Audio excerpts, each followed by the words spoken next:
Z Ruska přichází naprosto šokující informace o tom, jak tam pronásledují a mučí účastníky Allatra. S jakým myslíte cílem, že byla spuštěna v Česku i na Slovensku obrovská mediální kampaň, ve které bylo zveřejněných během měsíce přes 400 nenávistných článků v hodnotě přes 100 milionů korun. Jenom proto, že už 10 let hovoří o klimatických změnách a účastní se celosvětových summitů? Každý vidí, že se to klima mění. A nebo je zatím něco jiného? Toto video si určite poslechněte. Keď pred niekoľkými dňami začali vychádzať príspevky od účastníkov medzinárodného spoločenského hnutia Allatra o tom, že v Rusku mučia bývalých účastníkov tohto hnutia, moja prvá reakcia bola, to je blbosť, to nie je možné, veď prečo by niekto mučil nevinných ľudí? No, dal som si niekoľko dní čas, aby som si tieto informácie overil a skutočne sa ukazuje, že k týmto aktivitám dochádza. Metódy, ktoré sa používajú pri vypočúvaní, sú metódy, ktoré sa väčšinou využívajú pri vypočúvaní teroristov. To znamená, dochádza k duseniu, dochádza vlastne k elektrošokom.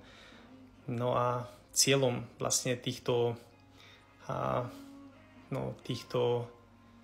mučení je to, aby sa bývalí účastníci medzinárodného spoločenského hnutia Allatra priznali k nejakým aktivitám, aby bolo možné medzinárodné spoločenské hnutie označiť za extrémistické a ideálne za teroristické. Ono na prvý pohľad to nedáva moc zmysel, keď sa pozrieme vlastne, čo sa deje na Slovensku, v Čechách, tak proste nás tu očierňujú, že sme proste, ja neviem, tam nejakí troli, nejaká sekta a tak ďalej. A zatiaľ, čo v Rusku proste dochádza k takýmto aktivitám. No, keď si zoberieme vlastne, že práve účastníci medzinárodného spoločenského hnutia Allatra začali odhalovať to, čo robia antikultové hnutia, tak je jasné, že proti nám stojí veľmi silný súper Raciers. No a potom jeho odnož Fekeris a tak ďalej. Ale práve v Rusku sa začínajú všetky vlastne kroky proti hnutiu Allatra, ktoré potom vlastne sa dostávajú ku nám a ktoré sa postupne dostávajú do celého sveta. Tak Raciers, to je vlastne tá antikultová organizácia, ktorá je v Rusku, ktorá chráni záujmy pravoslavnej moskovskej cirkvi, tak oni proste sa rozhodli, že nestačí len, aby Allatra bola v Rusku zakázaná, ale že treba ju označiť za extrémistickú a ideálne teroristickú organizáciu.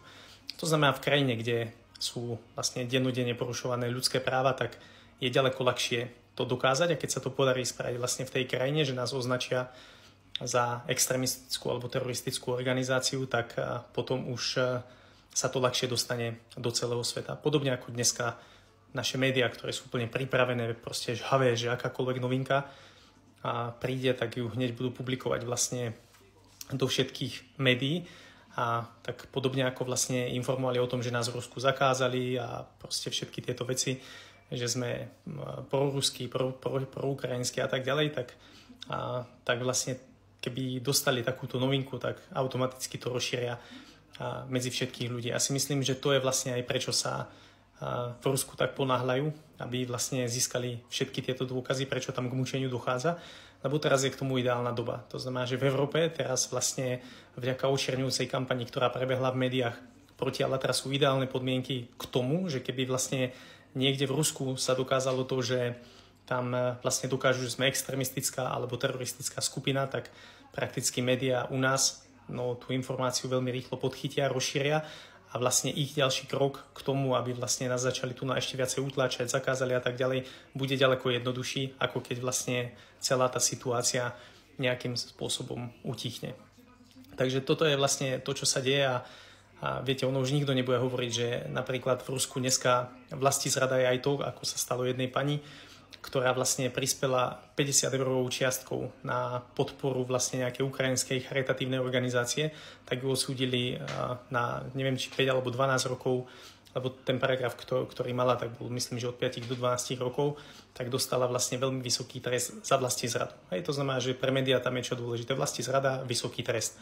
To, že to dostala za to, že podporila 50 eurami proste ukrajinskú charitu, to už nikoho nezaujíma. A takí ľudia, ktorí boli podobne odsúdení, sú traja. Takže vlastne k tým porušovaniam ľudských práv v týchto krajinách dneska bežne dochádza a tam je to ďaleko ľahšie vlastne presadiť nejakú takúto myšlienku, ktorú proste keď jedna krajina dokáže prijať, tak už potom sa to bude šíriť do ostatných krajín. Takže to je situácia, v ktorej my sa dneska nachádzame a preto celú dobu hovoríme, že ten problém sa netýka len vlastne Slovenska, že to je proste organizácia, ktorá je medzinárodná, ktorá má vplyv naozaj vo väčšine krajín a ten vplyv je veľmi silný.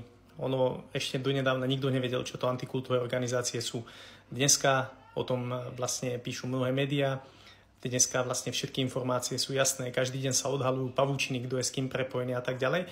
A je to skutočná sila. Je to proste taká sila, ktorá v pozadí dlhé roky manipuluje vlastne spoločenskými náladami a manipuluje verejnou mienkou a tak ďalej. No doteraz o tej sile takmer nikto nevedel. To znamená, boli aj súdne procesy, veď tieto antikultové organizácie prehrali mnoho procesov, niektoré museli byť dokonca zrušené a niektoré vyhlásili bankrot, pretože nemali dostatok peňazí na to, aby uhradili škody vlastne poškodeným, ktoré spôsobili práve tým, že porušovali ich ľudské práva. Takže teraz my ako ľudia, ktorí chápeme, čo sa deje, tak sme to začali ozvučovať a dostali sme sa pod obrovský tlak a tá sila sa začala prejavovať veľmi intenzívne v mnohých krajinách sveta. No niektorí ľudia možno povedia, že vy Alatra tam vyplakávate. Nie, my neplačeme, my proste nemlčíme. A ľudia hovoria takisto, keby ste mlčali, máte pokoj. Keby sme mlčali. To znamená, vieme, čo sa deje a budeme mlčať, aby my sme mali pokoj. A potom vlastne počkali, že kto ďalší si to vlastne odniesie. Takže my neplačeme. My hovoríme pravdu a hovoríme ju kvôli tomu, aby potom sme neplakali všetci spolu. Pretože to, kam to všetko vedie, tak to proste neprinesie nič dobré pre nikoho z nás. Takže toľko, čo som chcel povedať k situácii. Pozorujte túto tému ďalej a pozorujte, čo vlastne akoby hovoria účastníci Medzinárodného spoločenského hnutia Alatra. Mimochodom na stránke alatra.org vyšlo stanovisko vlastne o hnutí, je tam vlastne záložka hore o hnutí, tam keď kliknete, tak tam vlastne budete mať informácie z prvej ruky, čo to je Alatra, aké sú jej ciele.